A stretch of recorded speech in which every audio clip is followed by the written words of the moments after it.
वृंदावन की प्राप्ति इतनी सामान्य, इतनी साधारण नहीं है, बहुत मुश्किल है, बहुत दुष्कर है। तब जाकर के श्री जी की कृपा, सहचरियों की कृपा, रज की कृपा, यमुना जी की कृपा, वन्य प्रदेश की कृपा, कितनों की कृपा होती है, तब जाके वृंदावन प्राप्त होता है। सब लोग बहुत सावधानी से सुनिए, इधर देख करके कथा सुनिएगा। श्री जी की कृपा से व्रजमंडल मिले, ये बात भी उतनी सत्य नहीं है। ये इस द्वार पर इतने लोग खड़े हैं, आप लोग पीछे बैठ जाइए, वहां जगह है, यहां से जाने का रास्ता नहीं है, पीछे से होगा, पर आप लोग ऐसे खड़े मत रहो, सब लोग बैठ जाओ, जहां स्थान मिले बैठ के कथा सुनो। सब लोग सावधानी से सुनो।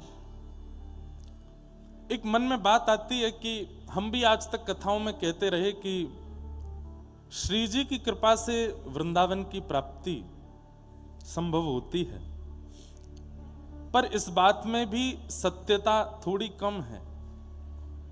श्री जी भी जिस पर कृपा कर देती हैं, उसके बाद ललिता, विशाखा आदि सखियां भी उसको परखती हैं। ललिता, विशाखा आदि सखियां यदि चाहती हैं तो फिर व्रज मिलता है।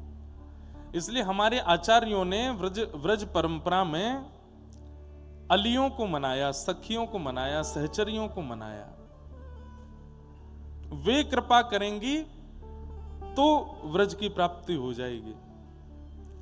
कई बार घर में ऐसा होता है कि निर्णय घर का सबसे बड़ा व्यक्ति लेता है, लेकिन कई बार बड़े लोग निर्णय ले लेते हैं कि ऐसा होना है, तो छोटे लोग उनको समझाते हैं, पिताजी आपने निर्णय ले लिया लेकिन ये ठीक नहीं है, इससे ऐसा होगा, इससे ये हो जाएगा, यहां दिक्कत हो जाएगी, यहां पे परेशानी हो जाएगी।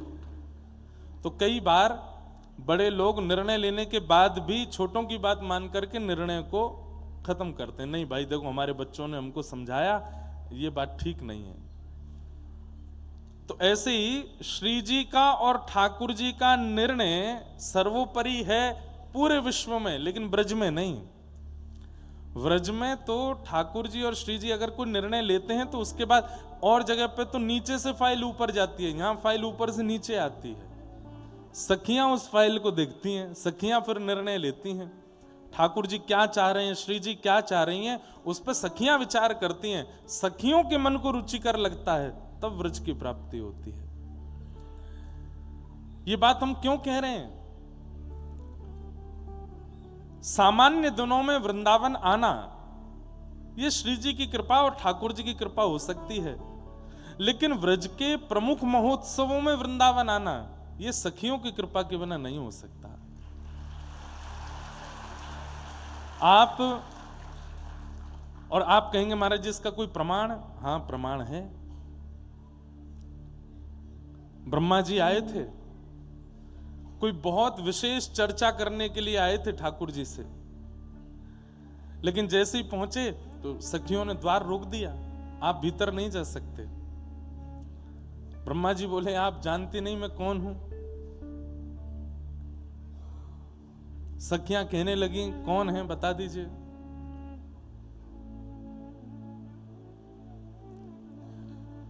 जय हो, बिराजो।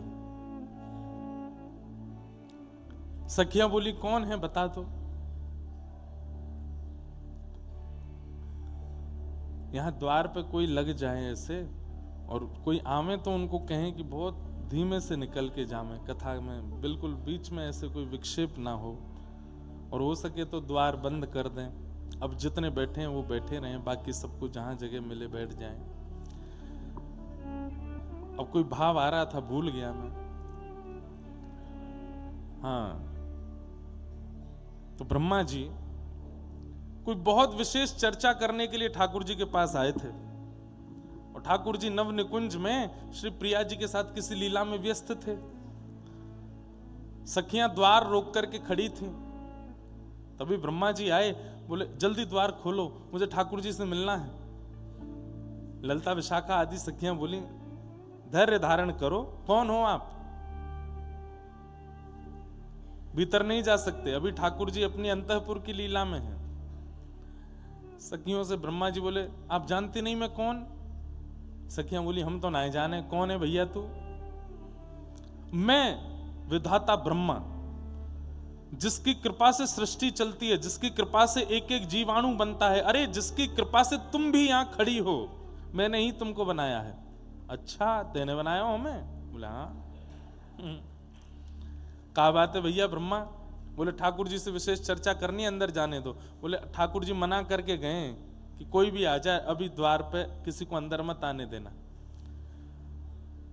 तो ब्रह्मा जी व्यंग में हंस करके बोले आप जाइए और जाके केवल इतना कह दीजिए कि ब्रह्मा आए हैं द्वार पे। आप ब्रह्मा आए हैं ये पूरा वाक्य पूरा भी नहीं कर पाएंगी, ठाकुर जी इतने में खुद ही उठ के बाहर आ जाएंगे, वो ब्रह्मा नाम सुनते ही बाहर आ जाएंगे, आप जाके कह तो दो। ललिता विशाखा आदि बोली तो ठाड़े रहो, हम जाते हैं अभी। हाँ, भीतर सखियां गईं, ठाकुर जी किसी लीला विलास में थे श्री जी के साथ में। सखियों ने पहले ही आवाज इतनी कर दी कि ठाकुर जी थोड़े सावधान हो गए। तो ठाकुर जी बोले अरे ललिता कैसे आई, कहा बात है? बोले जय जय बहुत परेशान कर दियो, 4 मोहवारो ब्रह्मा आयो है और द्वार पे आए के यूं कह रहे हो कि ठाकुर जी ते जाके कह दो मैं आयो हूं, मो जरूरी काम है। ठाकुर जी बोले बात यूं पूछो कौन सा ब्रह्मा है? बोले कौन सा ब्रह्मा है मतलब? बोले तुम बस बातें जाके पूरी बात ललिता जी से ठाकुर जी ने करी। ललिता जी बाहर निकल के आई तो ब्रह्मा जी बोले ठाकुर जी ने बुलाया भीतर। बोले बुला तो लेंगे लेकिन ठाकुर जी ने यूं पूछिए कि तुम कौन से ब्रह्मा हो? बोले कौन से ब्रह्मा हो मतलब? तो श्री ललिता जी बोली कि ठाकुर जी कह रहे हैं सिर के केश से लेकर के चरणन तक जितने भी रोए हैं शरीर में, मेरे प्रत्येक रों में करोड़ों ब्रह्मांड हैं, एक ब्रह्मांड में एक ब्रह्मा है। प्रत्येक रों में करोड़ों ब्रह्मांड हैं और उस करोड़ों ब्रह्मांड के एक ब्रह्मांड में एक ब्रह्मा है, मतलब एक रोए में 1 करोड़ ब्रह्मा हैं। उससे यूं पूछ के आओ कौन से रोए के कौन से ब्रह्मांड का ब्रह्मा है, जरा परिचय दे। ब्रह्मा जी बोले भगवान के प्रत्येक रो में करोड़ ब्रह्मांड हैं और एक ब्रह्मांड में एक ब्रह्मा रहता, मतलब एक रोए में 1 करोड़ ब्रह्मा है। बोले हाँ, मुझे तो आज पहली बार पता चला कि मेरे अलावा भी कोई ब्रह्मा है। बोले 1 नहीं है, 2 नहीं है, 10 नहीं है, कितने करोड़ ब्रह्मा और हैं, तुम कौन से हो ये बताओ। ब्रह्मा जी मूर्छित होके वहीं गिर गए। बोले 4 मुंह हैं मेरे, 4 दिमाग हैं मेरे, पूरी सृष्टि का रचयिता मैं हूं, लेकिन आज तक ये नहीं पता चला पाया कि मैं जिस अभिमान में रहता हूं कि सृष्टि मेरे से है, इस सृष्टि के रचयिता के प्रत्येक रूप में हमें आपको लगता है कि हम यहां बैठे हैं हम ही हैं बस ना, ऐसे ना जाने कितने ब्रह्मांड हैं और कितने लोक हैं और कितने जीवात्मा कहां कहां कौन कौन सी लीलाएं कर रहे हैं, हम कुछ नहीं जानते। लेकिन ब्रह्मांड करोड़ों होंगे, उन ब्रह्मांडों में ब्रह्मा भी करोड़ होंगे, देवता भी करोड़ होंगे। सब लोग इधर देखो, सब करोड़ होंगे, लेकिन बड़ी बात यह है कि वृंदावन एक ही है और वो यही है जहां आप बैठे। ये हमारा सौभाग्य है कि इन करोड़ों कोटि ब्रह्मांडों में हम लोग उस ब्रह्मांड में जन्मे हैं जहां पे वृंदावन है, जहां गोवर्धन है, जहां बरसानो है, जहां यमुना जी है। इसलिए हम कहीं ना कहीं ब्रह्मा से भी ज्यादा सौभाग्यशाली हैं कि ये वृंदावन हमें प्राप्त है। और इस वृंदावन में भी कभी भी आ जाना ये भगवत कृपा होती है, लेकिन विशेष तिथियों में आना ये तो सहचरियों की कृपा है, सखियों की कृपा है। भैया व्यक्ति आपको घर के फंक्शन में बुला सकता है, व्यक्ति आपको घर के बड़े कार्यक्रमों में बुला सकता है, लेकिन घर के निजी रोज होने वाली प्रसादी जिसको आप डिनर बोलते हो या लंच बोलते हो, ब्रेकफास्ट, जो केवल घर के लोग ही कर रहे हैं भीतर ही भीतर, उसमें यदि कोई आपको आमंत्रित कर रहा है तो इसका मतलब आप विशेष हो। कोई रात्रि में कोई विशेष अपने घर में कुछ क्रिया कर रहा है, उसमें आपको आमंत्रित कर रहा है, इसका मतलब आप विशेष हो। नवरात्रि, रामनवमी, जन्माष्टमी, राधाष्टमी, ये जितने भी उत्सव हैं साल भर के, ये सब के आमंत्रण के लिए अधिकारी हैं, इसमें सब आ सकते हैं। पर एक तो शरद पूर्णिमा और दूसरा होली महोत्सव, इन दो में वही आ सकते हैं जिनको सहचरियां चाह रही होंगी, जो अति विशेष होंगे। अच्छा, एक बात, भीड़ तो बहुत हो जाएगी वृंदावन में, कल परसों तरसों के बाद तो तिल रखने की जगह नहीं मिलेगी, इतनी भीड़ रहेगी वृंदावन में। तो आपके मन में आ सकता है सखी इतनों को आमंत्रित कर रही है। नहीं नहीं नहीं नहीं करो, बस बस अभी नहीं, ये सब प्रारंभ और अंत में, अभी बीच में कथा में नहीं। क्या बता रहा था मैं?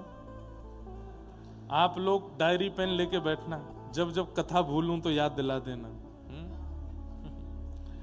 हाँ, तो वृंदावन में लाखों लोग आने वाले हैं, इतनी भीड़ होने वाली है कि वृंदावन में तिल रखने की जगह नहीं मिलेगी, साइकिल से भी नहीं निकल पाओगे, गाड़ी तो बहुत दूर की बात। तो आपके मन में आएगा क्या सखियां इतनों को आमंत्रित कर रही हैं? नहीं भाई, भीड़ तो हो जाएगी, पर उस अंतःपुर का अनुभव, उस अंतःकरण की लीला का अनुभव सबको नहीं हो रहा होगा।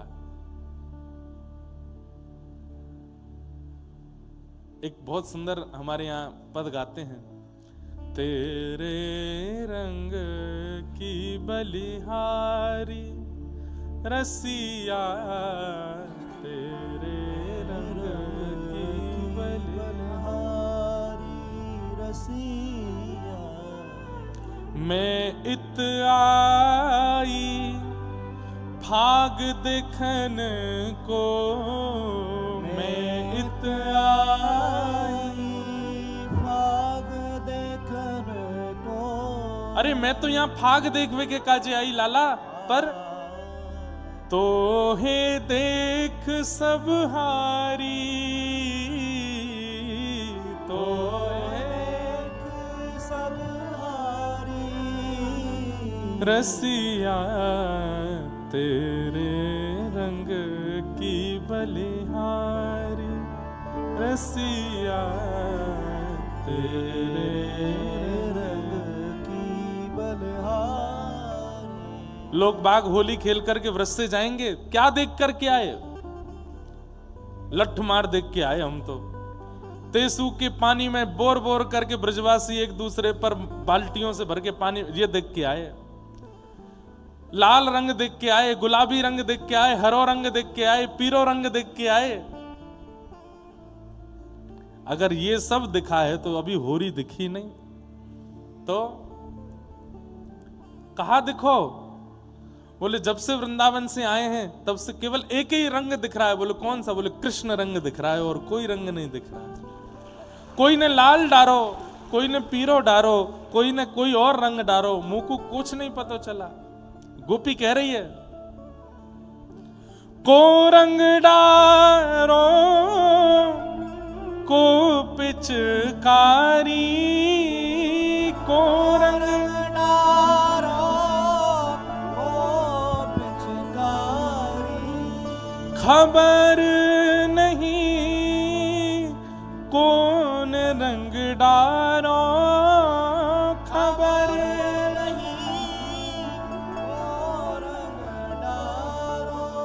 कौन दई पिचकारी,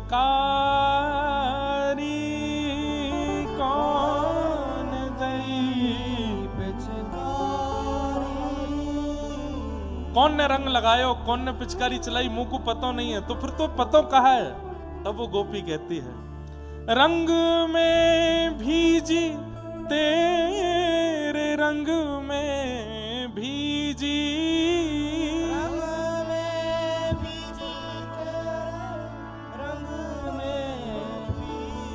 लाज शर्म सब हारी, लाज शर्म सब हारी, तेरे रंग की बलिहारी रसिया तेरे रंग की बलिहारी, रसिया तेरे रंग की बलिहारी, रसिया तेरे रंग की बलिहारी, रसिया।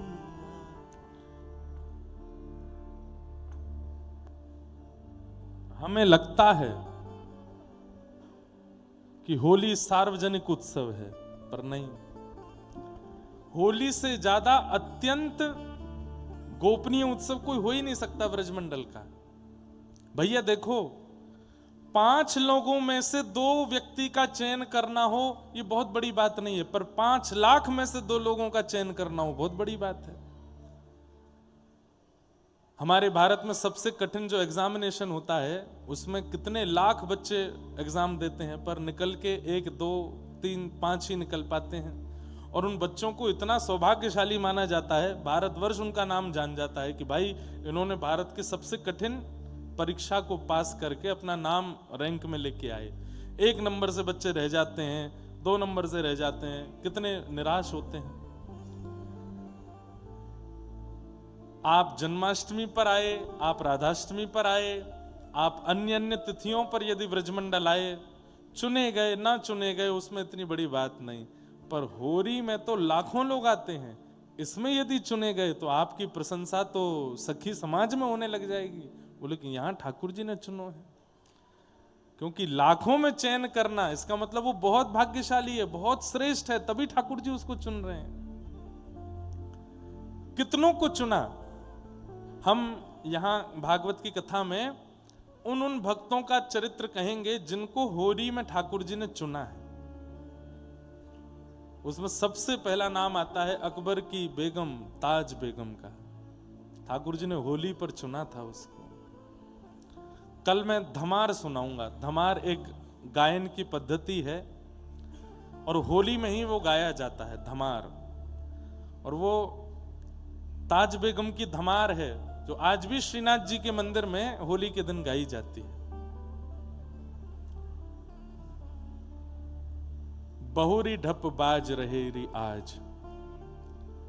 पूरे ब्रजमंडल का दर्शन ताज बेगम को हो रहा है। कैसे सब रंग उड़ा रहे हैं, कैसे एक दूसरे के गालों पर रंग मल रहे हैं, किस प्रकार से सब गोपियां सज के आई हैं, ठाकुर जी कैसी लीला कर रहे हैं, कैसी पिचकारी चला रहे हैं, सब भाव। पर जैसे ही सबका वर्णन करने लगी, ताज बेगम के मन में आया मुझे सब दिख गए, ठाकुर जी नहीं दिखे। इतने में ही मानसी में उसको दिखा कि असंख्य गोप ग्वाल सब फेंटा बांधे आए और वो जैसे ही किनारे भये तो बीच में श्याम सुंदर खड़े हैं। उनके चरण देखे, उनकी नाभि देखी, वक्ष देखा, ग्रीवा देखी। जैसे ही थोड़ी पर दृष्टि पड़ी, मुखमंडल देखे ही नहीं पाई। ताज बेगम के उसी समय प्राण निकल गए, ठाकुर जी ले गए अपने संग। मुख नहीं देख पाई। तो जो पद रचना कर रही थी ताज बेगम, वो अधूरी रह गई। तब कहते हैं जैसे ही ताज बेगम के प्राण गए, आकाश में नील कांति का एक सुंदर बादल आया। अचानक से कमल नेत्र प्रकट हो गए बादल के, कोई और नहीं थे, ठाकुर जी थे। और बरसने लगे और वर्षा की ध्वनि में ही ठाकुर जी ने उस पद का अंतिम पंक्ति गाई, ठाकुर जी ने गाई। भगवान ने या तो जयदेव महाप्रभु के गीत गोविंद में कुछ गाया है या ताज बेगम की धमार में अंतिम पंक्ति ठाकुर जी ने गाई है। निरतत आवत, ये ठाकुर जी के शब्द हैं। निरतत आवत ताज के प्रभु, निरतत आवत ताज के प्रभु, गावे गीत धमार,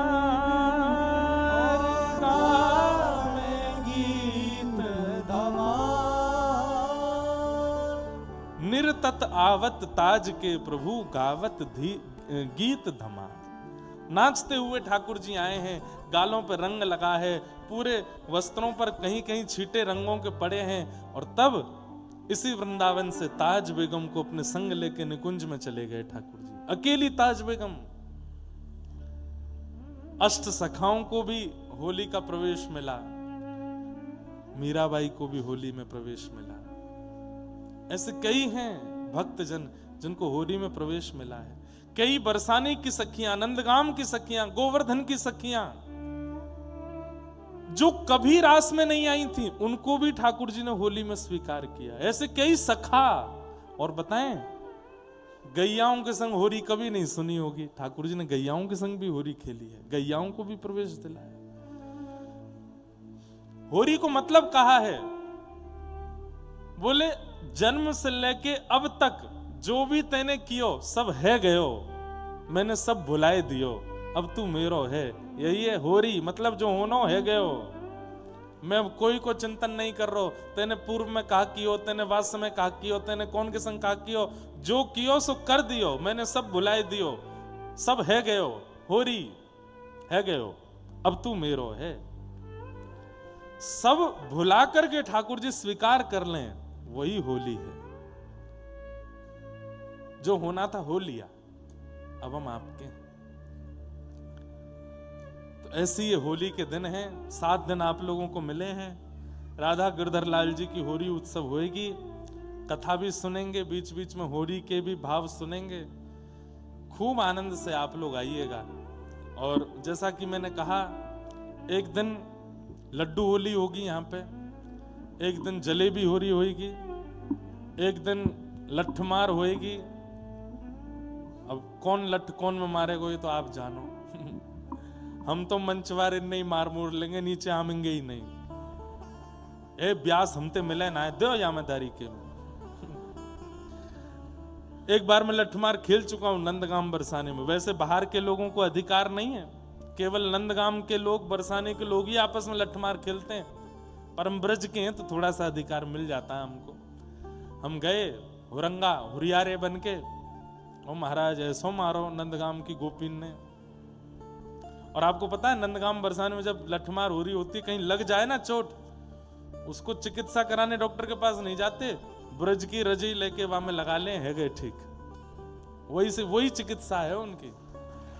दुनिया में यदि कहीं लग गई और आपने नीचे से मिट्टी उठा के लगा ली तो आपको इन्फेक्शन हो जाएगा। लेकिन हमारे व्रज के जब हुरियारे होरी खेलें, कहीं लगा जाए तो नीचे से रज उठाई के लगा लें, वही तो ठीक है। आप मत करियो, आपको तो है जाएगा इन्फेक्शन।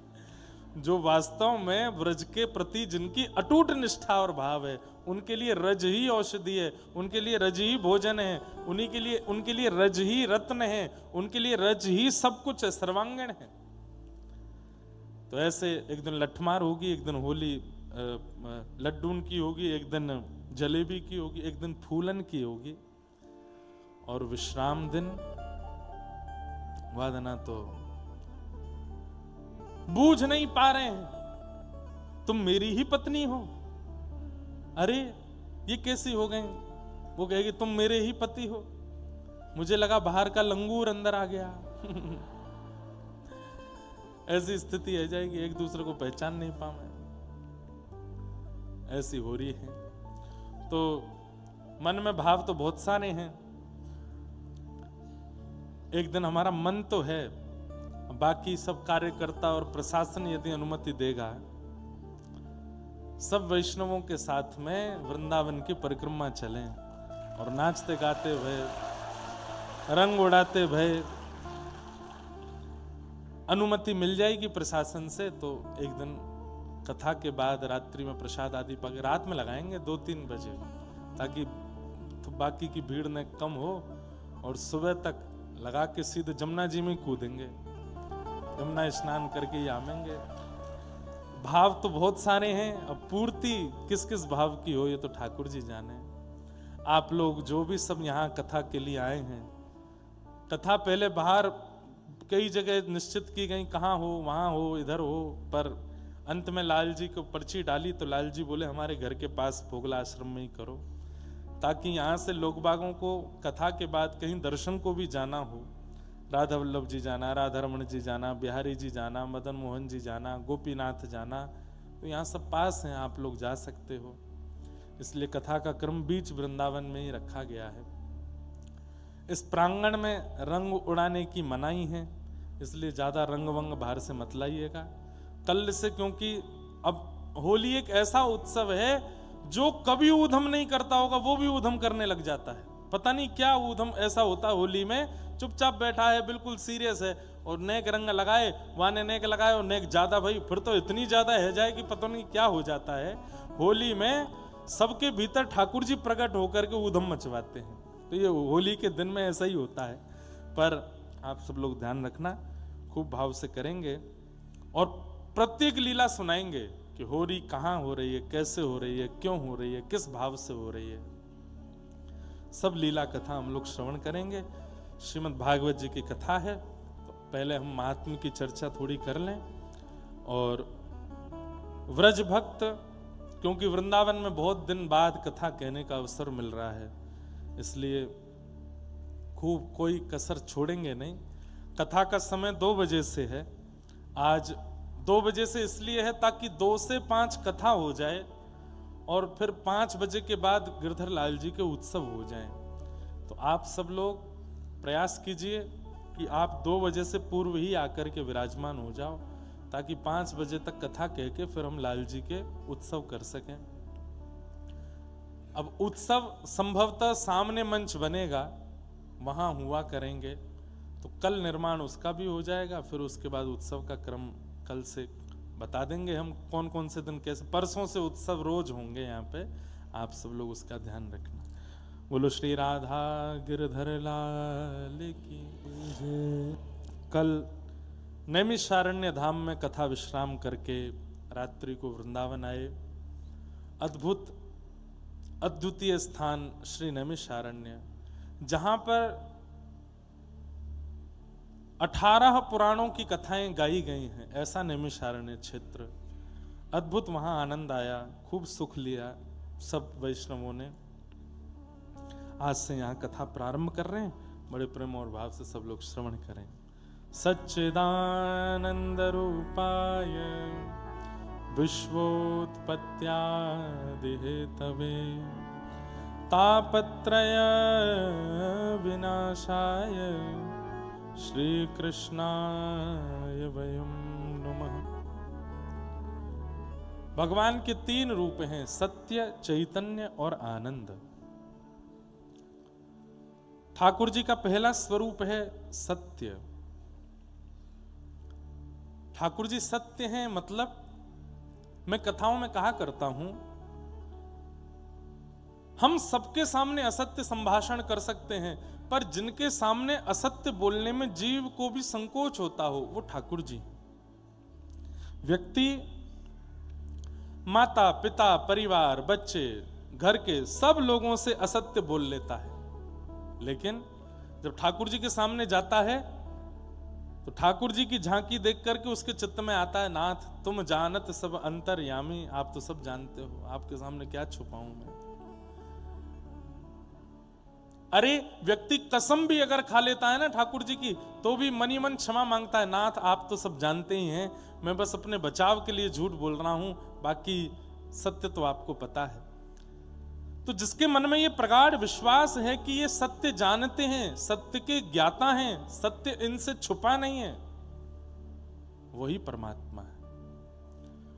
और कई बार ऐसी ही बुद्धि गुरु के प्रति भी हो जाती है। हम गुरु के स्वरूप को देख करके, गुरु की झांकी देख करके उनसे भी नहीं छुपा पाते। और एक बात कहूं, ऐसे अगर गुरु हैं कि जिनके सामने असत्य बोलने में घबराहट होती हो, तो समझिए वो गुरु के तत्व में ठाकुर जी हैं। पर कई बार ऐसा आपके निज संबंधों में भी होता है, पति पत्नी से झूठ नहीं बोल पाता, बाकी सबसे बोल लेता है। तो पत्नी के अंदर कोई ना कोई भगवत तत्व है, इसलिए झूठ नहीं बोल पा रहे। पत्नी पति से झूठ नहीं बोल पाती है, तो इसका मतलब पति में कोई भगवत तत्व है। कई माता पिता बच्चों से झूठ नहीं बोल पाते, सामान्य सा झूठ भी नहीं बोल पाते कि यार चलो शाम को तुमको घुमा के लाएंगे। तो कई बार माता पिता, अरे नहीं उसको झूठ नहीं बोलो, उससे झूठ नहीं बोलो, उसको सब सत्य सिखाओ। ऐसी भावना, सत्य की भावना जिसके प्रति भी रहती है, वो कोई ना कोई भगवत तत्व से युक्त व्यक्ति है। हां, कई लोगों के सामने सत्य भय के कारण बोला जाता है, भय के कारण नहीं, अकारण सत्य बोला जाता हो, अकारण ही सत्य प्रकट हो जाता हो, समझो उसमें कोई भगवत तत्व विद्यमान है। अच्छा, एक बात और, किसी के सामने सत्य प्रकट होता हो तो हम ये बात मानते हैं कि उसमें भगवत तत्व विराजमान है। कई बार जिस व्यक्ति के अंदर भगवत तत्व होता है वो किसी से झूठ नहीं बोल पाता, वो सबके सामने सत्य ही बोलता है। स्वयं के ऊपर भगवत कृपा होती है, वो व्यक्ति भी असत्य संभाषण ज्यादा नहीं कर पाता। सत्य और असत्य की कई परिभाषाएं हैं। सत्य और असत्य को केवल बोलने और सुनने मात्र में नहीं रखा जा सकता। आपका विचार वह भी सत्य असत्य का आकलन करता है, आपका व्यवहार वह भी सत्य असत्य का आकलन करता है, आपकी जीने की पद्धति भी सत्य सत्य को बताती है। अब कई लोग हैं वो वैसे तो खूब उपद्रव करते हैं, सब खाते हैं, सब पीते हैं, सब उल्टी सीधी चीजें करते हैं, पर जब वृंदावन आना हो, जब अपने किसी धाम में तीर्थ में जाना हो तो इतने बड़े भगत बन के जाते हैं कि रात में भी सोते हैं तो तिलक लगा के ही सोते हैं। कंठी माला पहने बिना कई वृंदावन में हाथ में माला झोली लिए ही घूमेंगे। उनका बस नहीं चलता, नहीं तो भोजन भी वो उल्टे हाथ से करें, इसमें माला ही जपते रहें। मैं किसी की निंदा नहीं कर रहा हूं, पर यह भी एक प्रकार का असत्य है। ठाकुर जी को मन में लगता है तू इतनी माला वास्तव में मन से करता है, बस दिखाने के लिए नहीं करना है, वह भी असत्य है। उसको भी ठाकुर जी स्वीकार नहीं करते। जो केवल दिखावे के लिए, केवल लोक रंजन के लिए ऐसी भावनाएं चित्त में रखता है। हमारे वृंदावन में जिन्होंने श्री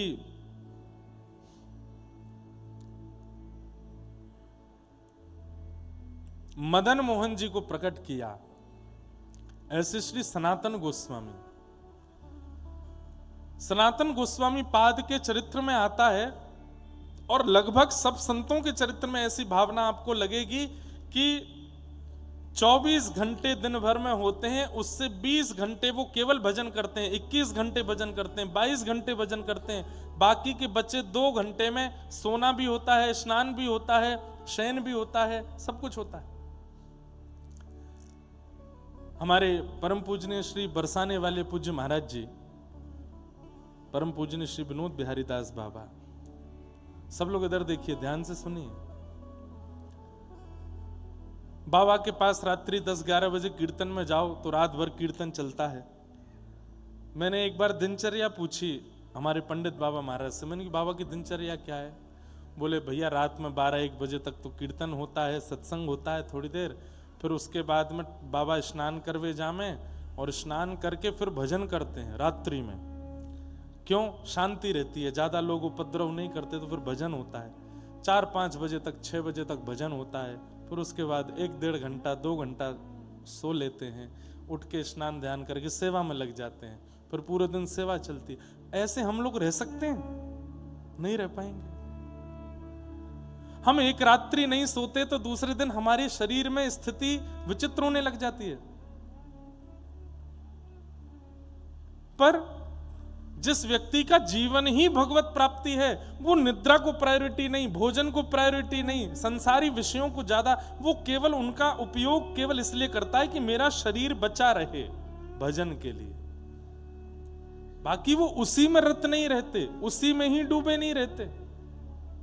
हमारे वृंदावन वाले पूज्य प्रेमानंद जी महाराज, डायलिसिस उनको होती है, रात भर वे कब सोते हैं मुझे तो कभी कभी लगता है कि इनकी दिनचर्या कैसी। अब तो पदयात्रा नहीं करते, पहले 2 बजे निकलते, सुबह आके 5 बजे से एकांतिक होती, उसके बाद फिर अपना नित्य क्रम अध्ययन आदि सेवा सब। सोते कब हैं? नहीं सोते। और ये बात सत्य है, नहीं सोते। ऐसे आचार्य चरण जिनके जीवन में एक हट आ गया है। कैसा हट? हट मतलब जिद, हमें श्याम सुंदर चाहिए। और हठीला व्यक्ति सोता नहीं है, हठीला व्यक्ति खाता नहीं है, हठीला व्यक्ति पीता नहीं है। छोटे छोटे बच्चों को जब जिद चढ़ती है ना अपने ऊपर, कुछ नहीं करते, वो बस जिद के पीछे ही लगे रहते हैं, ये दिलाओ, ये दिलाओ, ये दिलाओ।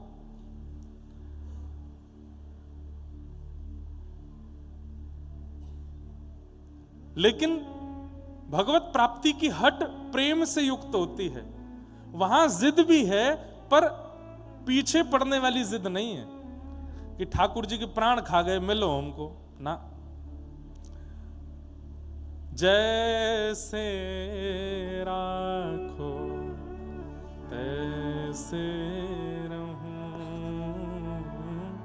जैसे राखो तैसे रहूं। मैं वैसे ही रहूंगा जैसे आप चाहोगे, पर नाथ आपको भजना नहीं छोड़ूंगा, आपको रटना नहीं छोड़ूंगा, आपको याद करना नहीं छोड़ूंगा। ये मेरा अधिकार है, मुझे करने दीजिए। आपने तिरुपति बालाजी के दर्शन किए हैं? सब लोग इधर देखो, इधर देखो, इधर देखो। कर्ण पिशाचनी जितने भी लोग चला रहे हैं सब बंद कर दो। आज की कर्ण पिशाचनी फोन ही है। कथा में फोन नहीं चलाना है, बिल्कुल नहीं चलाना है। कम से कम 3 घंटा तो बिल्कुल शांति से सुनो। तिरुपति बालाजी के दर्शन किए हैं? चित्र में भी जिन्होंने किए हों, उनकी ठोड़ी पर यहां एक श्वेत श्वेत एक कपूर मिश्रित एक औषधि लगाई जाती है। क्यों? कहते हैं तिरुपति ऊपर, तिरुमला जो है वो पहाड़ पर है, नीचे तिरुपति है। और तिरुपति में एक वैष्णव अपनी गौशाला में गायों का दूध निकाल के नित्य लेके जाते थे। पैदल चढ़ के इतने भारी दूध के उन पात्रों को कंधे पर लाद के ऊपर लेके जाते और श्री वेंकटेश भगवान को दूध का भोग, जो भी सामग्री बनती, या घी भी निकलना हो, छाछ बननी हो, मक्खन निकलना हो, सब उसी दूध से होता था। इतनी संख्या में दूध लेकर के नीचे से जाते। ठाकुर जी ने उनसे एक बार प्रकट होकर के कहा, देखो हमें तुम्हारी गैयाओं का निकला हुआ दूध बहुत प्रिय लगता है, पर तुम इतनी मेहनत करके ऊपर आते हो, ये मुझसे देखा नहीं जाता। तो बोले क्या करूं? बोले तुम मत आया करो, अब मत आया करो, हम अपनी व्यवस्था ऊपर कर लेंगे। हम वेंकटाधिपति हैं, लक्ष्मीपति हैं, कहीं ना कहीं से हमारी व्यवस्था हो जाएगी, आप ऊपर मत आया करो। तो वो जो ग्वारिया थे ना, उनके नेत्र सजल हो गए। बोले अच्छा, तो मतलब अब मेरी जगह किसी और को बैठाने वाले हो, मुझको परिवर्तित कर रहे हो, सेवक बदल रहे हो। हमारे गिरिराज जी वाले पंडित श्री गया प्रसाद जी महाराज कहते थे, ठाकुर जी आपके संग खेल रहे हैं, ये आपके ऊपर बहुत बड़ी कृपा है। ठाकुर जी कैसे खेलते हैं? कभी पैर फ्रैक्चर करा देंगे, कभी करोड़ों का नुकसान करवा देंगे, बच्चों को विपरीत कार्य करने में लगा देंगे, घर परिवार में कलेश द्वंद आदि प्रकट कर देंगे। इसका मतलब क्या? ठाकुर जी आपसे खेल रहे हैं। तो पंडित श्री गया प्रसाद जी महाराज कहते, भैया ठाकुर जी ते शिकायत मत करे करो कि लाला हमारे संग इतनो खेल काई को रहे हो। ठाकुर जी ते तो यूं कह करो, जितनो चाहो खेल लो, बस याद रहे खिलौना में ही रहना चाहिए, कोई और खिलौना मत ले लियो, मुंह से बढ़िया खिलौना कोई और नहीं आ जाए। वही बात वो ग्वारिया कहने लगा वेंकटेश भगवान से कि नाथ, आपको मुझसे अच्छा कोई सेवक मिल गया है क्या, जो मेरी से? नहीं नहीं नहीं, ऐसी कोई बात नहीं है, बस तुम अब वयोवृद्ध हो गए हो, इतनी ऊपर चढ़ के आते हो, इसलिए हम कह रहे हैं कि तुम मत आया करो। उस सेवक ने कहा, बोले आप चाहे जितना मना करो, मैं तो आऊंगा। नित्य जाने लगे। ठाकुर जी बोले ऐसे नहीं मानेगो, मुंह को कुछ और करना पड़ेगा। सो रात्रि में ठाकुर जी एक ग्वारिया का रूप बनाते, ऊंची धोती पहन करके, सिर पर स्वाफा बांध के और अपना मुंह ऐसे ढक करके ठाकुर जी ग्वारिया बन के जाते। और जैसे ही वो ग्वारिया जिसकी गौशाला थी वो सो जाता, ठाकुर जी जाते और सब गैयाओं को खड़ा करके थन में मुख लगा करके सबका दूध पियाते। दूसरे दिन उसने सुबह जैसे ही दूध निकाला तो एक गैया का भी दूध नहीं मिला। चिंतित हो गया, इतनी सारी गैया मेरी, इनका दूध गया कहां? ठाकुर जी आके पी जाते रात में, और ठाकुर जी स्वयं आते, आकर के गैयाओं का स्पर्श करते तो गैया इतनी मंत्रमुग्ध हो जाती कि कुछ ना रम्माती ना चिल्लाती, कुछ नहीं कहती, ठाकुर जी को दूध पीने देती। सबको दूध पी के ठाकुर जी चले जाते। आहा। एक दिन निकला, 2 दिन निकले, 3 दिन निकल गए, दूध मिल ही नहीं रहा है। वो ग्वारिया सोचने लगा, मेरी गैया चरने जाती हैं, खूब प्रेम से चारा चरती हैं, पर दूध क्यों नहीं हो रहा है? और एकाध को नहीं हो समझ में आती बात, एक गैया के भी दूध नहीं है। समझ गया कि कोई चोर आता है रात्रि में और आकर के चोरी कर जाता है। आज रात में सोने का बहाना बनाऊंगा, हाथ में लकुटी लेके बैठूंगा, जैसे ही मिलेगा उसकी खूब जोर से धुनाई करूंगा। रात में ऐसे आंख मीच करके लकुटी हाथ में लेकर के सोया, इतने में वेंकटादि भगवान, वेंकटेश भगवान आ गए। आ करके जैसे ही थन से मुख लगा करके पीने लगे, देख लिया इसने, जैसे ही लाठी लेकर के पीछे दौड़ा, लकुटी लेकर, रुक जा चोर चोर चोर, मेरी गैयाओं का दूध पीने आता है। ठाकुर जी वहां से बेचारे जैसे तैसे भागे। अब ठाकुर जी इतनी जोर से भागे, वो पकड़ तो पा नहीं रहा था, तो उसने अपनी लकुटी ऐसे घुमाई और जोर से घुमा करके मारी। ठाकुर जी उसी समय पीछे देख रहे थे कि ज्यादा पास तो नहीं आ गए, इतने में लकुटी आकर के यहीं लगी ठोड़ी पे। ठाकुर जी जैसे तैसे वहां से भाग करके ऊपर जाकर के खड़े हो गए, तिरुपति भगवान। अब आज दूध मिल गया उसको, दूध निकाला, कंधे पर लाद करके ऊपर आया, बाहर से ही बोलता आ रहा है, क्षमा कर देना भगवान, 3 दिन आपको दूध नहीं दे पाया। अरे एक चोर मेरी ग्वारिया गौशाला में घुसे आया था और उसके कारण ये, और आज मैंने उसके अच्छे से, पता नहीं कहीं तो उसके टूटे होंगे हाथ पांव, ऐसी जोर की लकुटी घुमा के मारी थी। अब याद रखेगा, जीवन में कभी दूध पीने नहीं आएगा। ठाकुर जी मंद मंद मुस्कुरा रहे थे, बोले अच्छा। उसने आकर के प्रणाम किया, दूध भोग सामने रखा। जैसे ही ठाकुर जी की झांकी देखी, थोड़ी में से रक्त निकल रहा था, नेत्र सजल हो गए, घबरा गया। बोले जय जय, ये आपको किसने मारा? ये इतनी श्रम कैसे हुआ आपकी थोड़ी पे? भगवान बोले छोड़ो, अब रहने दो, क्या बताएं। नहीं नहीं बताओ। वो इंद्र भी होगा तो मैं स्वर्ग में जाकर के खींच के लाऊंगा उसको, किसने मारा आपको बताओ। ठाकुर जी बोले रहने दो, मत पूछो। भगवान एक बार नाम तो लीजिए आप उसका, कौन व्यक्ति है? तिरुपति का है, तिरुपति तिरुमला का है। तो ठाकुर जी बोले अच्छा, हमारे नगर के किसी व्यक्ति ने ऐसा किया? नाम बताइए आप, तुरंत नाम बताइए। ठाकुर जी बोले वो खंभ में जाके देखो, वहां उसका नाम लिखा है। उस खंबे में प्रतिबिंब लगा था, शीशा लगा था। उसने जाकर के देखा तो वहां नाम वाम तो नहीं, उसी का शक्ल दिखने लगी। कहां है भगवान? यहां तो कोई नहीं। बोले कुछ दिख रहा है? बोले ये तो प्रतिबिंब है, इसमें मैं ही दिख रहा हूं। बोले हाँ, इसने ही मारा है। ठाकुर जी बोले इसने ही मारा है। चरणों में गिर गए, रोने लगे। बोले नाथ मैंने ऐसा नहीं किया। बोले 3 दिन से चोर आ रहा था? बोले हाँ। बोले तुमने एक बात विचार नहीं की? बोले क्या? हजारों गायों का एक व्यक्ति दूध कैसे पी सकता है? हजारों गायों का एक व्यक्ति दूध पी सकता है? नहीं। हजारों गायों का दूध कौन पी सकता है? केवल परमात्मा पी सकते हैं। तो बोले वो चोर कोई और नहीं, हम ही आए थे। तुम हमारी बात नहीं मान रहे थे, रोज ऊपर लेकर के दूध चले आते हो तिरुपति में। अब तुम नहीं माने तो हमने सोचा कि ऐसा क्या करें कि तुमको आना ना पड़े, हम ही नीचे आके गैयाओं का दूध पी जाते थे। पर आज तुमने ऐसी सेवा करी हमारी, है इतनी जोर से लकुटी मारी। चरणों में गिर गए। तुरंत एक औषधि बना करके ठाकुर जी की थोड़ी पर लगाई। प्रभु मेरे प्राण ले लीजिए, मेरे हाथ पैर कटवा दीजिए, मैं अब जीना नहीं चाहता, मैंने अपने नाथ को कष्ट दिया। ठाकुर जी बोले नहीं, अब तुम्हारी याद में जब तक पृथ्वी पर मेरा ये धाम तिरुपति विराजमान है, मैं नित्य इस औषधि को यहां लगाऊंगा ताकि तुम्हारी याद रहे।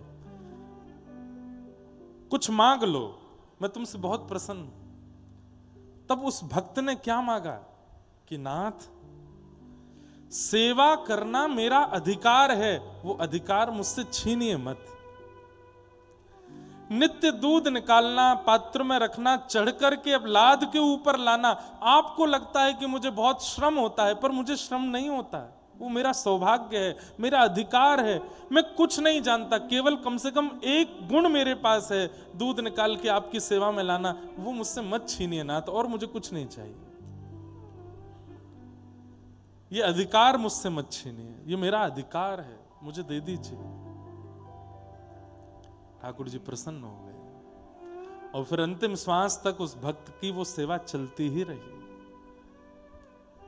सेवा हमारा अधिकार है, और वो अधिकार कुम्मन दास जी के चरित्र में आता है कि यहीं गिरिराज जी के पास में पारासौली एक गांव है, कुम्मन दास जी का गांव है। वहां आज भी कुम्मन दास जी के खेत बताए जाते हैं।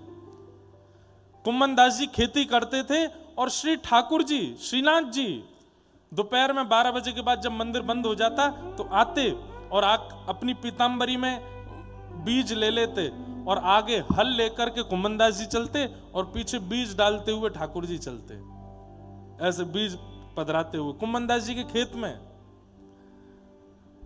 कुम्मन दास जी कहते, जय जय आगे कीच है रही है, बहुत बहुत गड्ढो है, आप आगे मत जाओ, लाओ बीज मोकू दे दो, मैं कर आऊं। ठाकुर जी बोले, ना है, मेरे भक्त को खेत है, मेरा अधिकार है, मैं तो करूंगा। और ठाकुर जी ऐसे घुटने घुटने तक कीच में प्रवेश कर जाते कुम्मन दास जी के साथ। वहीं फिर आनंद है तो कभी कभी कींच उठा के कुम्मन दास जी पे मारते, दोनों खेलने लगते। वो सुख तो अद्भुत है। पर कहते हैं जैसे ही संध्या के 4 बजते और 4 साढ़े 4 बजे मंदिर खुलने के घंटे घड़ियाल बजते, तो ठाकुर जी वहां बीज डलवा रहे हैं कुम्मन दास जी के संग। फिर भी कुम्मन दास जी हाथ पैर धोकर के मंदिर भागते। ठाकुर जी बोले, ए कुम्मना, मैं तो तेरे संग ठाड़ा हूं यहीं पे, फिर काई गुजारो है? मैं तो तेरे संग ठाड़ा हूं, तेरे संग सबरी लीला कर रहा हूं, फिर काई गुजारो है? तो कुम्मन दास जी कहते, जब आप मेरे जीवन में ऐसी लीला करने नहीं आते थे, तब आप मुझे मंदिर में ही मिलते थे। जब आपने मेरे ऊपर कृपा नहीं की थी, अनुग्रह नहीं किया था, तब आप मुझे मंदिर में ही मिलते थे। जब आप मेरे खेत में नहीं आते थे, मेरे घर में नहीं आते थे, तब मुझे आप मंदिर में ही मिलते थे। जिस मंदिर ने मुझे आपको प्रदान किया, आज आपके मिलने के बाद उस मंदिर को मैं नहीं छोड़ूंगा, वो मेरा अधिकार है। वहां मैं नित्य जाके आपका दर्शन करूंगा। और दूसरी बात कुम्मन दास जी क्या कहते हैं, सब लोग इधर देखो, ध्यान से सुनो। दूसरी बात कुम्मन दास जी कहते हैं कि आज आप मंदिर छोड़ करके यहां मेरे साथ खेलने आते हैं, कल आपकी इच्छा नहीं होगी तो नहीं आओगे, परसों कोई और अच्छी बगिया बना देगा तो वहां चले जाओगे, लेकिन मंदिर में तो आपको आचार्यों ने बिठाया है, वहां से आप कहीं नहीं जाओगे। इसलिए मंदिर जाना मैं नहीं छोड़ूंगा, वहां तो मैं रोज जाऊंगा। चाहे आप मुझे कितने भी मेरे समीपता में आके मिलते हो, मैं मंदिर का त्याग नहीं करूंगा। हमारा अधिकार है ठाकुर जी की सेवा, इसलिए उस सेवा के अधिकार का त्याग मत कीजिए, कभी उसमें चूक मत कीजिए। चलो हम रोज इतनी बड़ी बड़ी सेवा करते हैं, आज थोड़ी हल्की कर देते, नहीं, चाहे 100 काम आ जाएं, ठाकुर जी की सेवा में चूक नहीं। हम आपसे कह रहे हैं, पर हम ही सेवा नहीं कर पाते। हम इतने व्यस्त हो गए कथा भागवत में दौड़ते भागते हुए, इतने चिंतित। मैं आपको बिल्कुल सत्य बात बता रहा हूं, बहुत ध्यान से सुनिएगा, कि ठाकुर जी गिरधर लाल जी की ज्यादा सेवा हमसे अब बन नहीं पाती, क्योंकि कथाओं में इतने व्यस्त, और अब लाल जी घर पे ही रहते हैं, कथाओं में अब नहीं जाते। पिछली कथा से ठाकुर जी अब घर पे ही हैं। तो श्री लाल जी ने ही आज्ञा करके कही, ये व्यास मंच पे बैठ करके सबन को मेरो प्रेमी बनानो, ये मेरी सेवा ना है।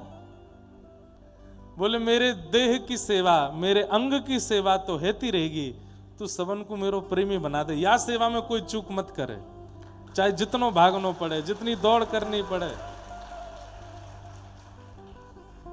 वह सेवा को निपुणता से कर।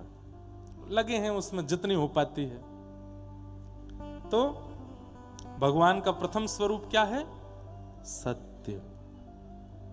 ठाकुर जी सत्य हैं। ठाकुर जी का दूसरा स्वरूप है चैतन्य। जड़ नहीं है ठाकुर जी, चैतन्य है। और उनकी चैतन्यता का अनुभव चैतन्य बुद्धि रखने वालों को होता भी है।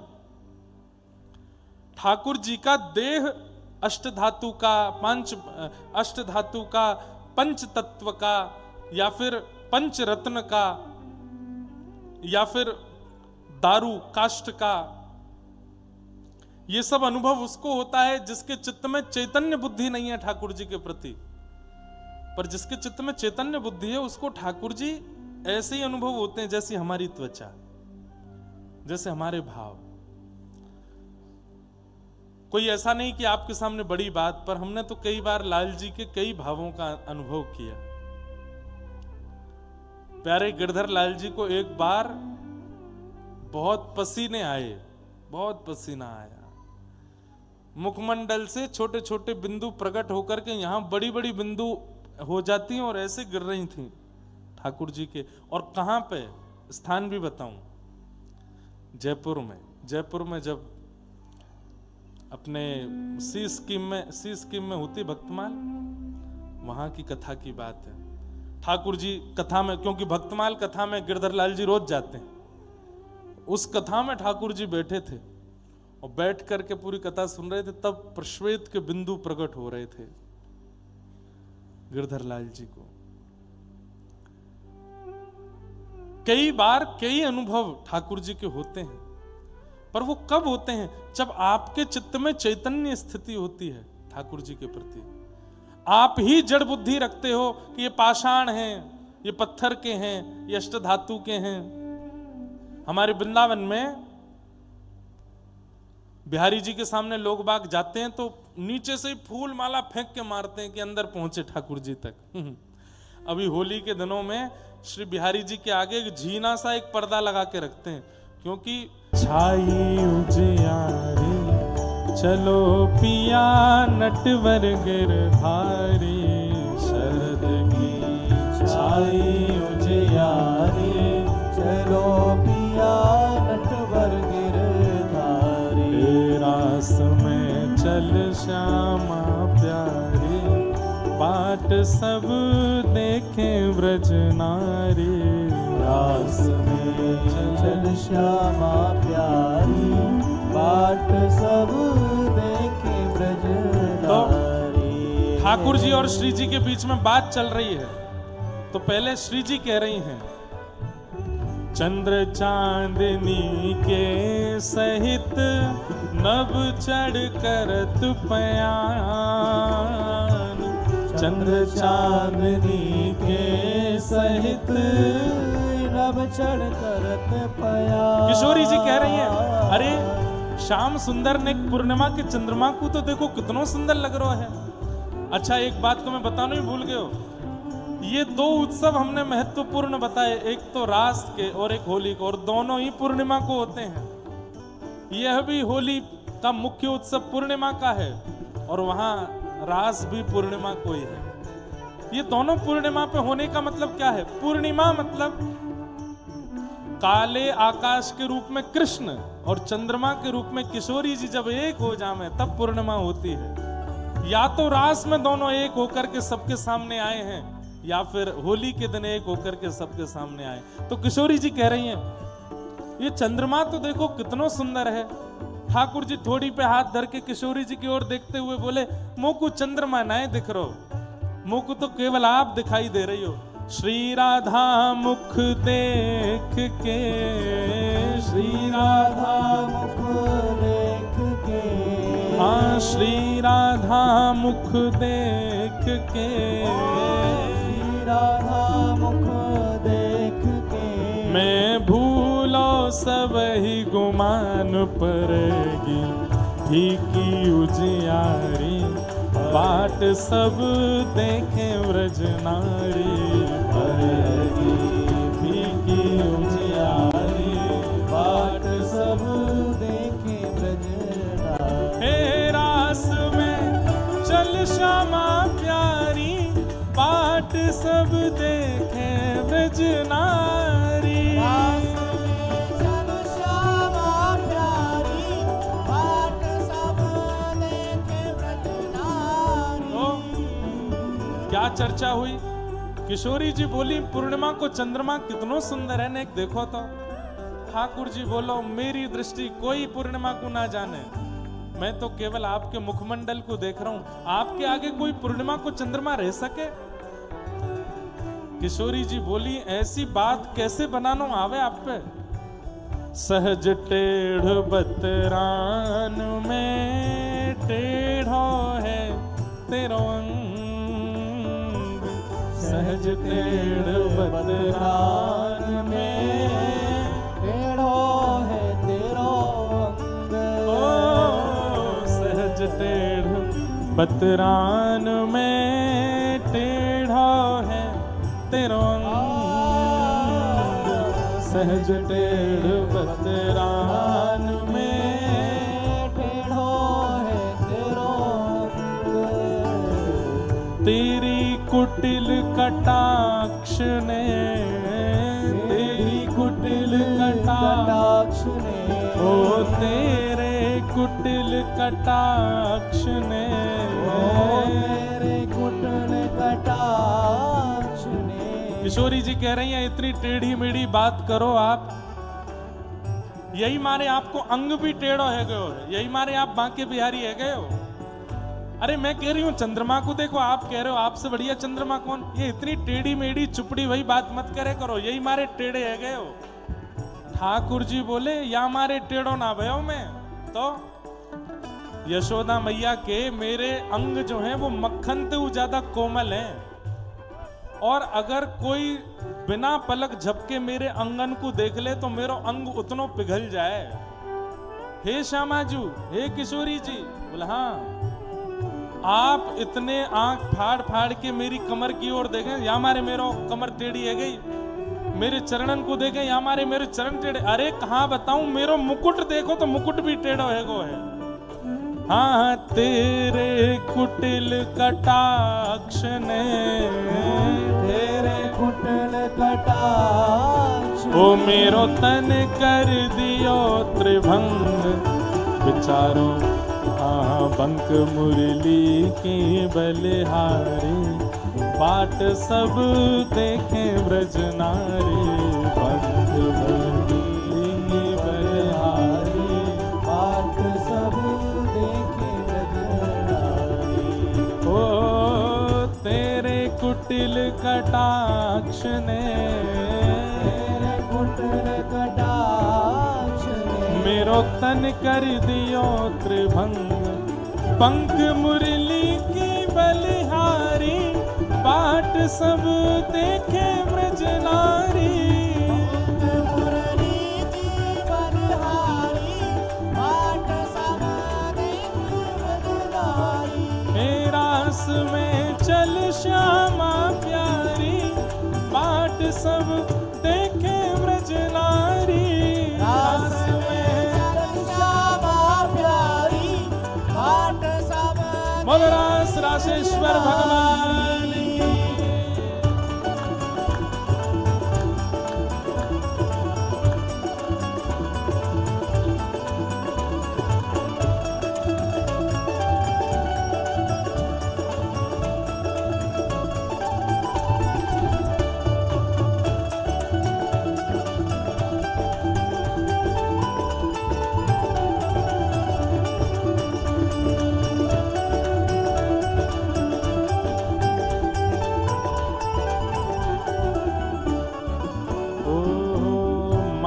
ढीठ की बात को कौन करे सम्मान,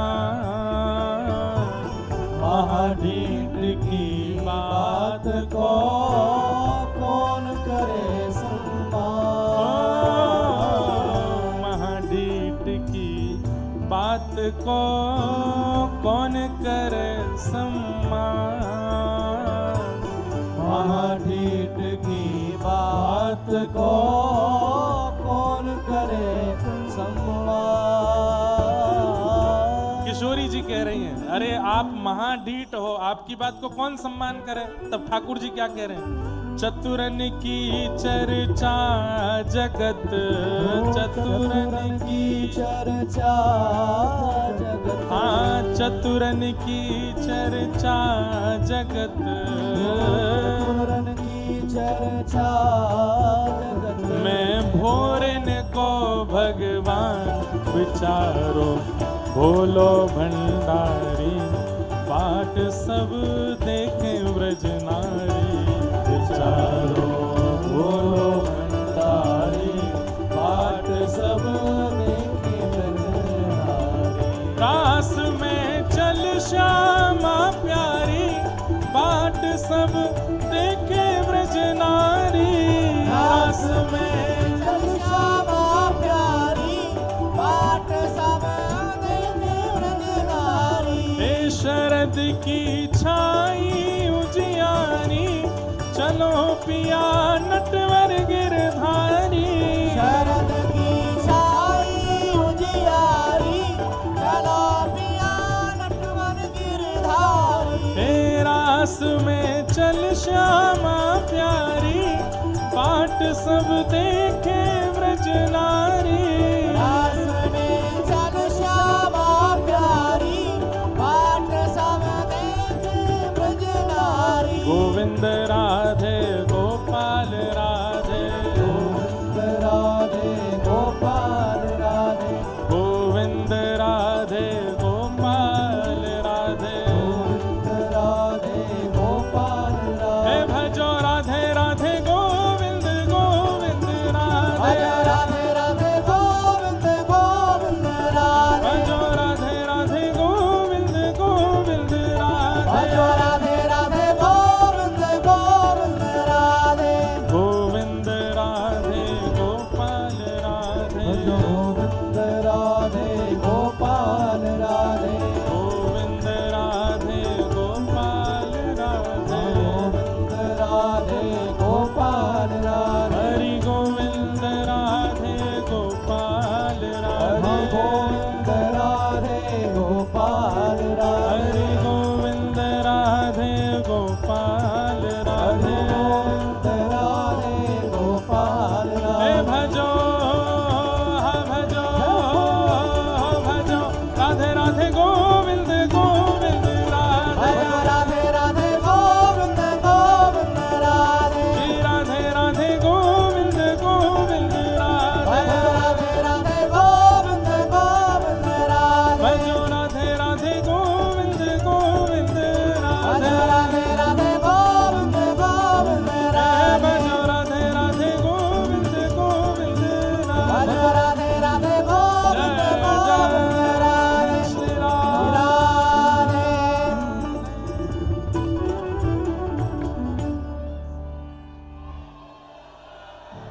बैठ जाओ, जय हो। बैठो बैठो बैठो, बैठ जाओ बैठ जाओ बैठ जाओ।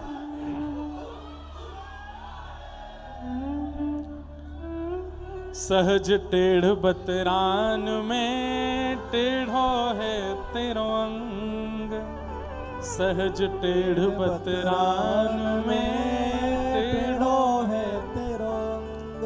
पर ठाकुर जी क्या कह रहे हैं?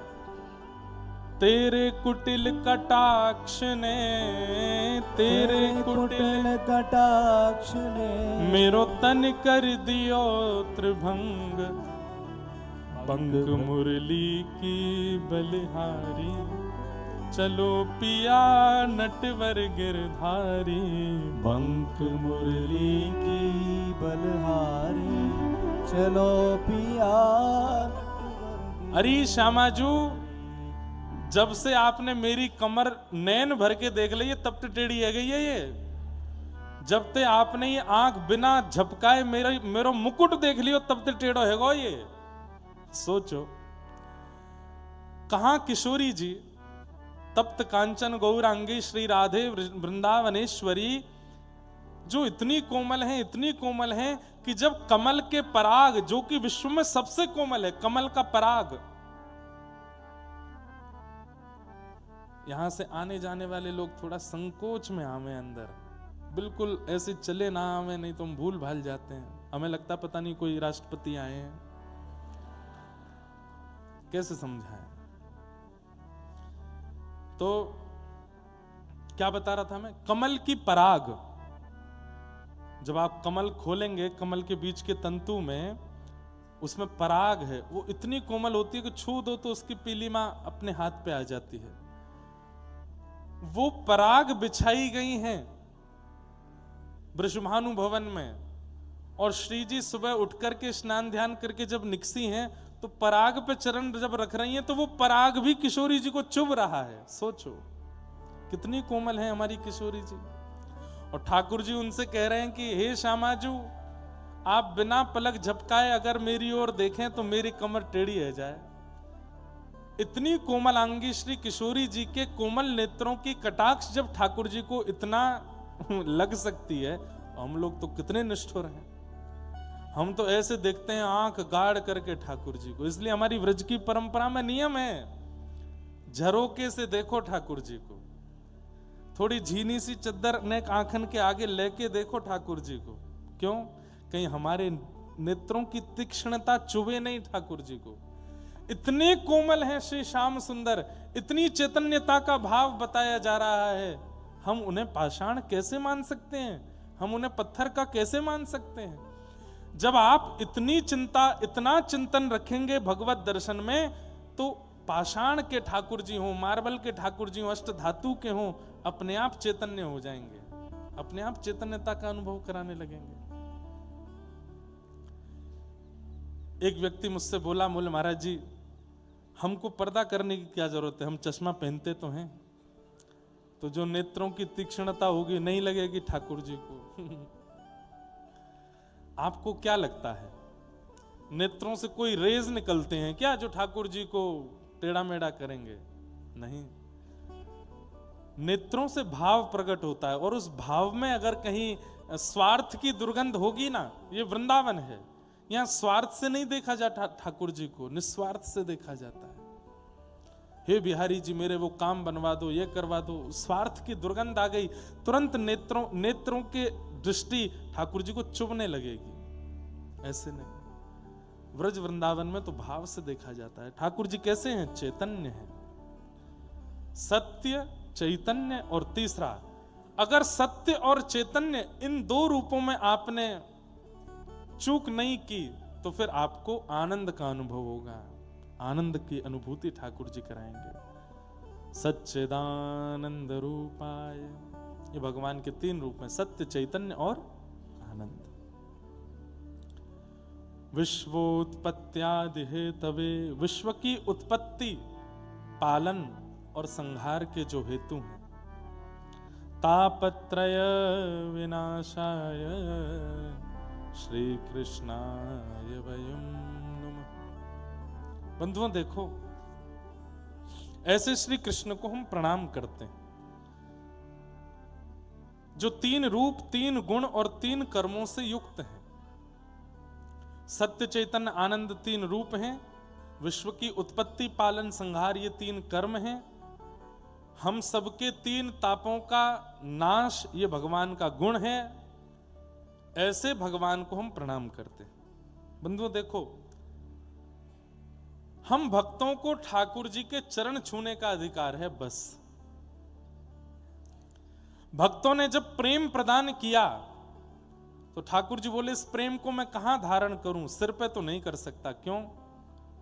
ये सिर का स्थान तुलसी जी को दे रखा है ठाकुर जी ने, यहां तुलसी जी विराजते हैं। कई मंदिरों में ठाकुर जी को मुकुट पधराने से पहले तुलसी जी विराजमान की जाती हैं, तब फिर मुकुट पधराते हैं। नहीं तो शालिग्राम भगवान पे तो ऊपर तुलसी ही चढ़ाई जाती है। तो शीश का स्थान तुलसी जी को दे रखा है ठाकुर जी ने। भक्तों ने जब प्रेम दिया तो ठाकुर जी बोले शीश पे तो नहीं धारण कर पाऊंगा, तुलसी जी विराजमान है। तब ठाकुर जी के मन में आया हृदय में धारण कर लूं, तो हृदय में किशोरी जी विराजमान है। शीश पर तुलसी, हृदय में किशोरी जी। अब इन भक्तों के प्रेम को मैं कहां धारण करूं? तब ठाकुर जी ने अपने चरणों में धारण किया हम सबके प्रेम को। लेकिन जब चरणों की ओर, इसीलिए श्रीनाथ जी 12 महीने 24 घंटा नीचे ही देखते रहते हैं, चरणों की ओर ही देखते रहते हैं। क्यों? क्योंकि मेरे आपके द्वारा प्रकट किए गए प्रेम सब वहीं विराजमान है। लेकिन ठाकुर जी के मन में संकोच है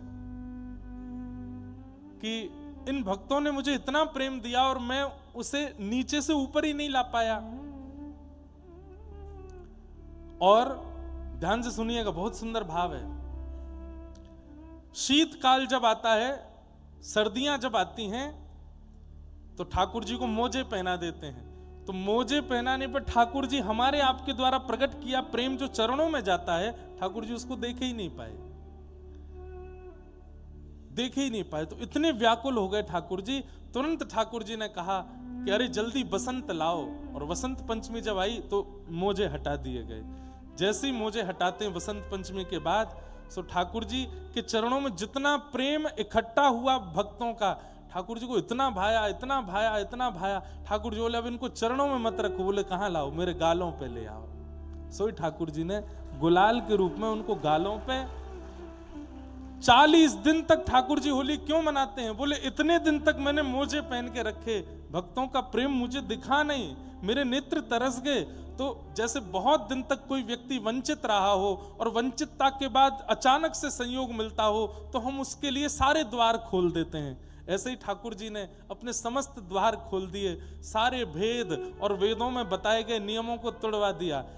40 दिन तक तो ठाकुर जी गाल पर धारण करते गए, लेकिन जैसे ही रंग एकादशी आती है, ठाकुर जी बोले अब तो इन भक्तन के प्रेम रूपी या रज्जू से, प्रेम रूपी या कण से मुंह को नवाए दो। सो ठाकुर जी पूरे रंग में आ जाते हैं, ऊपर से नीचे तक एक एक रो में भक्त के उस प्रेम कण को ठाकुर जी धारण करते हैं। यही होली का उत्सव है। वो कण क्या है, वो रंग क्या है? भक्त के द्वारा प्रकट किया गया प्रेम। साल भर में ठाकुर जी के गाल छूने का अधिकार केवल और केवल होली में है, और दिन आप ठाकुर जी के गाल नहीं छू सकते, केवल होली में छू सकते। होली पे लगा सकते हैं ठाकुर जी के गालों पर रंग। क्यों? इसका मतलब क्या है? अधिकार दे दिया ठाकुर जी ने। और कई बार अधिकार योग्यता देख करके दिया जाता है, और कई बार अधिकार व्यक्ति की विरह वेदना को देख करके दिया जाता है।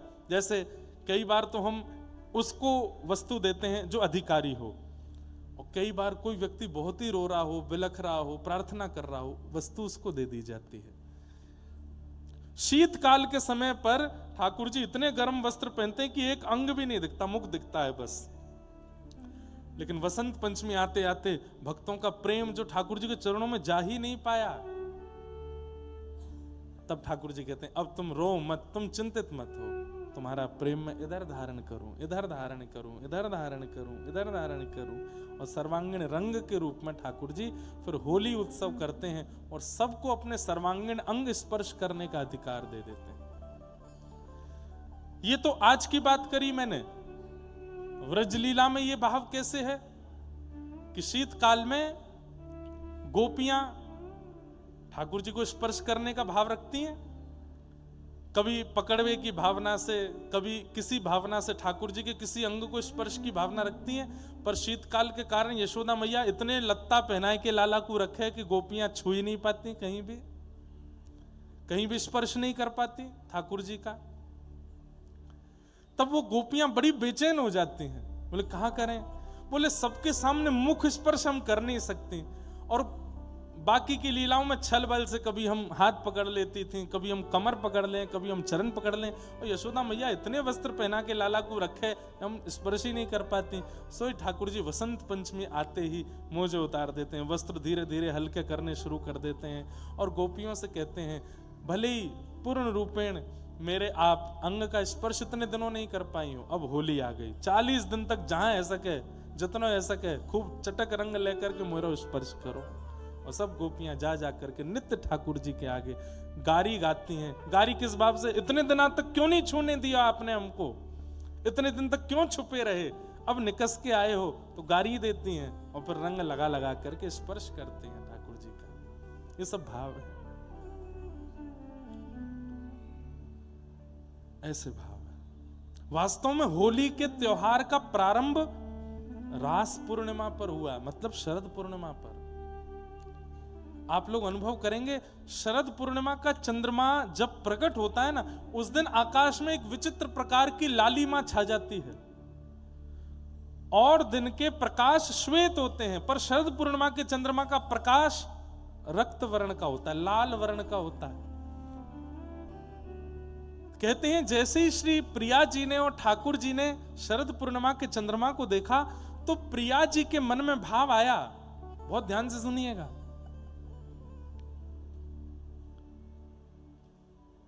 अमावस्या से लेकर के पूर्णिमा तक ये आकाश रूपी प्रियतमा अपने चंद्र रूपी प्रियतम की प्रतीक्षा करती है। अमावस्या से लेकर के पूर्णिमा तक आकाश रूपी प्रियतमा, प्रियतमा मतलब पत्नी, आकाश पत्नी है और उसका पति चंद्रमा है, या फिर ऐसा कह लो आकाश पति है और चंद्रमा उसकी पत्नी है। तो दोनों की बातें हैं। वहां चंद्रमा भी विरह में है, आकाश भी विरह में है कि हमारा मिलन पूर्ण कब होगा। तब अमावस्या से लेकर के दिन ब दिन चंद्रमा की कलाएं बढ़ती जाती हैं और जिस दिन पूर्ण चंद्रमा होता है पूर्णिमा के दिन, उस दिन आकाश में एक विचित्र प्रकार का रंग जैसा घुलता है। थोड़ी देर के लिए ही दिखता है वो, जब लाल लाल चंद्रमा की लाल रेशें आकाश को लालिमा से रंगित कर देती हैं, तब किशोरी जी देख करके उसके प्रति भाव रखती हैं। ऐसा लगा मानो कि श्याम सुंदर श्री कृष्ण बहुत वर्षों बाद मेरे समीप आए हों और आकर के प्रेम भाव से ये लाल रंग से मेरे अंग को रंग रहे हों। और यही भाव जाकर के किशोरी जी ने जब ठाकुर जी को बताया, सोई ठाकुर जी गुलाल लेकर के आए। बोले आपके मन को भाव है तो फिर ये होना चाहिए। और तुरंत ठाकुर जी ने गुलाल लेकर के किशोरी जी के अंग प्रत्यंगों पर लगा करके होली का उत्सव प्रारंभ किया। एक बहुत सुंदर पद है भैया, देखो वृंदावन की कथा है। यहां मैं बार बार कहीं इधर उधर जाऊं तो फिर चिंतित मत होना, यहां भाव बहुत आ रहे हैं चित्त में। लाल गोपाल गुलाल हमारी आँखिन में जिन डारो जू। लाल गोपाल गुलाल हमारी आँखिन में जिन डारो जू। केसर रंग सो भरी पिचकारी, केसर रंग सो भरी पिचकारी।